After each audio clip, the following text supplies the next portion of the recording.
Hello बच्चों, class 11। तो last class में हमने पढ़ी थी डाल्टन्स एटॉमिक थ्योरी और उसकी लिमिटेशंस। अब हम उससे आगे पढ़ रहे हैं मॉडर्न एटॉमिक थ्योरी की। डाल्टन्स की जो एटॉमिक थ्योरी थी उसमें जो भी उसकी लिमिटेशंस थी, कमियां थी, उसको सुधार करते हुए एक थ्योरी दी गई थी, मॉडर्न एटॉमिक थ्योरी। ओके, तो देखो क्या थी। Atom is no longer considered to be individual. जैसे कि डाल्टन्स एटॉमिक थ्योरी ने क्या कहा था कि जो एटम है वो इंडिविजिबल होता है, ठीक है, मतलब हम उसको और छोटे पार्ट्स में डिवाइड नहीं कर सकते। ये एक पॉइंट था उसका डाल्टन्स एटॉमिक थ्योरी का, कि एटम जो है वो इंडिस्ट्रक्टिबल और इंडिविजिबल होता है, यानी उस एटम को हम छोटे छोटे पार्ट्स में ब्रेक नहीं कर सकते, मतलब वो सबसे छोटा पार्ट है, उससे फिर छोटे पार्ट्स नहीं होंगे। लेकिन मॉडर्न एटॉमिक थ्योरी ने क्या बताया कि ये पाया गया कि एटम जो है वो और भी छोटे छोटे सब पार्टिकल से मिलकर, सब एटॉमिक पार्टिकल से मिलकर बना हुआ है, और उनको हम क्या बोलते हैं, इलेक्ट्रॉन, प्रोटॉन और न्यूट्रॉन्स। ठीक है, हमें पता है कि एटम्स 3 टाइप के पार्टिकल से मिलकर बना होता है, इलेक्ट्रॉन, प्रोटॉन और न्यूट्रॉन्स। ठीक है, तो ये जो डाल्टन्स ने ये थ्योरी में कहा था कि एटम जो है वो सबसे छोटी यूनिट है, जो किसी सबसे छोटी यूनिट होती है, और हम उसको और छोटी पार्ट्स में डिवाइड नहीं कर सकते। तो ये उसका पोस्टुलेट गलत हो गया था। तो उसका मॉडर्न एटॉमिक थ्योरी ने बताया कि जो एटम है वो और भी छोटे पार्ट्स में डिवाइड होता है, जो कि उसके छोटे पार्ट्स होते हैं इलेक्ट्रॉन, प्रोटॉन और न्यूट्रॉन। ओके, सेकेंड पार्ट था एटम्स ऑफ सेम एलिमेंट में not be similar in all respect. तो इसका क्या मीनिंग है कि एटम जो है सेम एलिमेंट के एक ही तत्व के एलिमेंट, मतलब एक ही तत्व के जो परमाणु होते हैं उनके मासेस अलग अलग भी होते हैं। ठीक है, जैसे क्लोरीन के एटम्स की अगर हम बात करें तो कई जो एटम्स हैं उनका मास 35 भी होता है, और कई क्लोरीन के एटम्स का मास 37 भी होता है। ठीक है, तो डाल्टन्स ने तो क्या कहा था कि एक ही एलिमेंट के अगर एटम्स की हम बात करेंगे तो वो सारे हर रिस्पेक्ट में सिमिलर होंगे, साइज भी उनका एक जैसा होगा, ठीक है, शेप एक जैसी होगी, वो सब तो ठीक है, साइज एक जैसा हो सकता है, शेप एक जैसी हो सकती है, लेकिन उन्होंने तो कहा था कि हर रिस्पेक्ट में वो एक जैसे ही होंगे, उनका मास भी एक जैसा ही होगा। लेकिन जो है मास जो है वो ज़रूरी नहीं है कि एक जैसा हो। जैसे कि हमारे पास एग्जांपल है कि क्लोरीन के अगर हम एटम्स की बात करें तो कई एटम्स का मास 35 भी होता है और कई का 37 भी होता है। ठीक है, और ऐसे एटम्स को हम क्या बोलते हैं, such atoms of same elements which possesses different atomic masses are called isotopes। ऐसे एलिमेंट जिनके एटम्स जो हैं उनका एटॉमिक नंबर तो सेम हो लेकिन उनके एटॉमिक मास अलग अलग हो। ठीक है, जैसे ये क्लोरीन के ही हैं एटम, एक का मास 35 है, एक का 37, एटॉमिक नंबर दोनों के 17 है, लेकिन मास दोनों के अलग है। तो वो किसी भी एलिमेंट के वो एटम्स जिनका एटॉमिक नंबर सेम हो और जिनके एटॉमिक मास अलग अलग हो, उनको क्या बोलते हैं, आइसोटॉप। ठीक है, फिर थर्ड पॉइंट था एटम्स ऑफ डिफरेंट एलिमेंट्स में हैव सिमिलर वन और मोर प्रॉपर्टीज।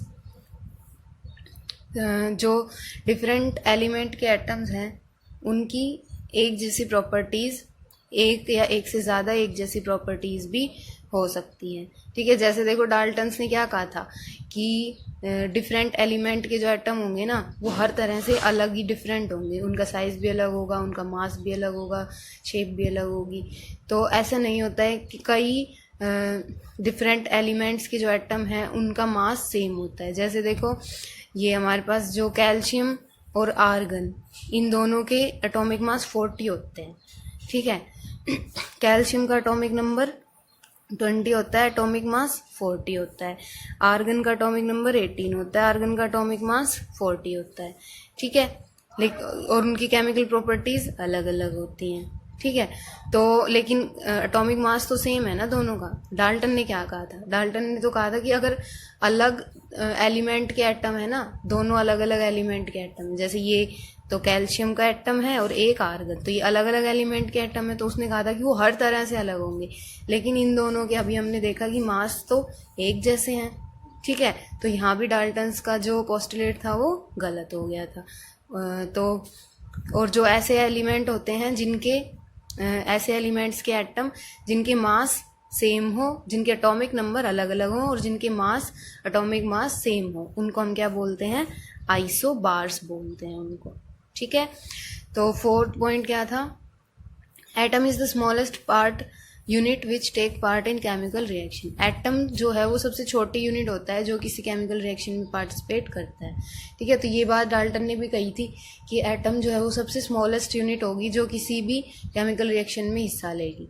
तो हाँ, ये बात तो ठीक है कि एटम ही होता है, एटम भले ही छोटे छोटे पार्टिकल से मिलकर बना है, ठीक है, लेकिन ऐसे थोड़ी ना होता है कि सिर्फ इलेक्ट्रॉन्स से ही रिएक्शन हो गई हो या प्रोटॉन से हो रही हो।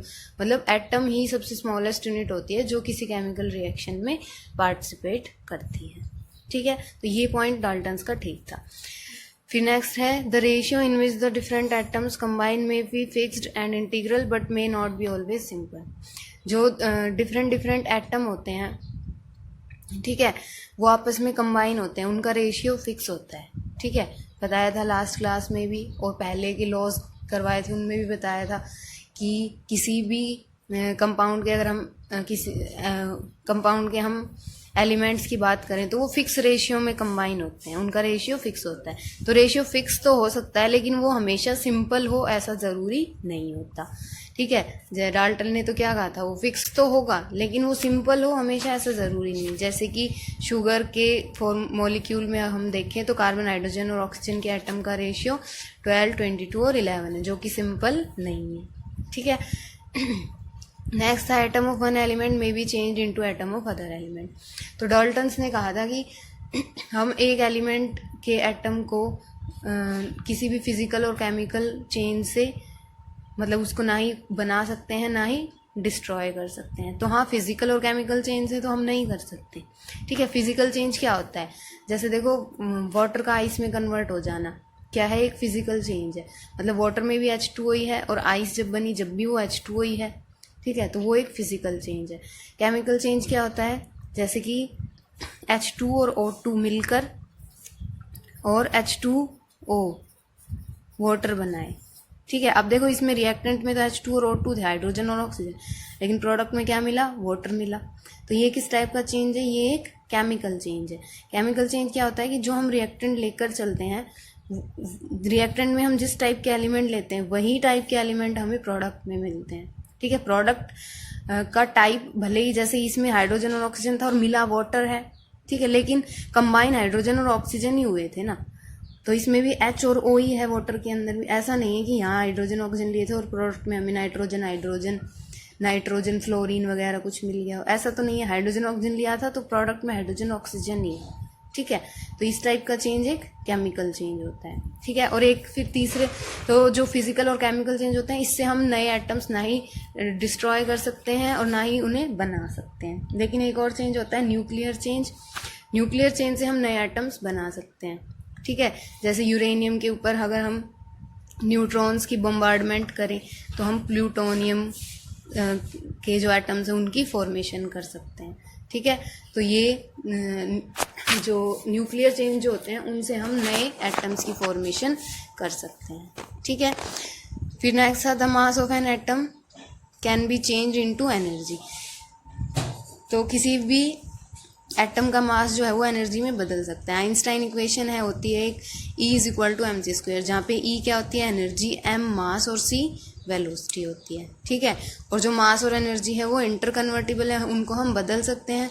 तो जो एटम्स की डाल्टन ने कहा था कि एटम्स जो है वो इनडिस्ट्रक्टिबल होता है, तो इस पॉइंट से हम कह सकते हैं कि एटम जो है वो नो लॉन्गर इनडिस्ट्रक्टिबल। अब वो इनडिस्ट्रक्टिबल नहीं है क्योंकि हम उसको चेंज कर सकते हैं, ठीक है। एटम्स के मास को हम एनर्जी के अंदर चेंज कर सकते हैं, ठीक है। तो ये थी हमारी मॉडर्न एटॉमिक थ्योरी, जिसने डाल्टन्स एटॉमिक थ्योरी की जो जो लिमिटेशंस थी उनको दूर किया था। ठीक है, ऐसा नहीं था कि डाल्टन्स की कम्प्लीटली थ्योरी सारे ही पॉइंट्स गलत थे, कुछ कुछ पॉइंट्स उनके बिल्कुल करेक्ट थे, कुछ कुछ में कमियां थी। तो जो जो कमियां थी वो मॉडर्न एटॉमिक थ्योरी में दूर हुई। ठीक है, तो मॉडर्न एटॉमिक थ्योरी हो गई हमारी। इससे नेक्स्ट है हमारा मॉल कॉन्सेप्ट, वो हम पढ़ेंगे नेक्स्ट क्लास में।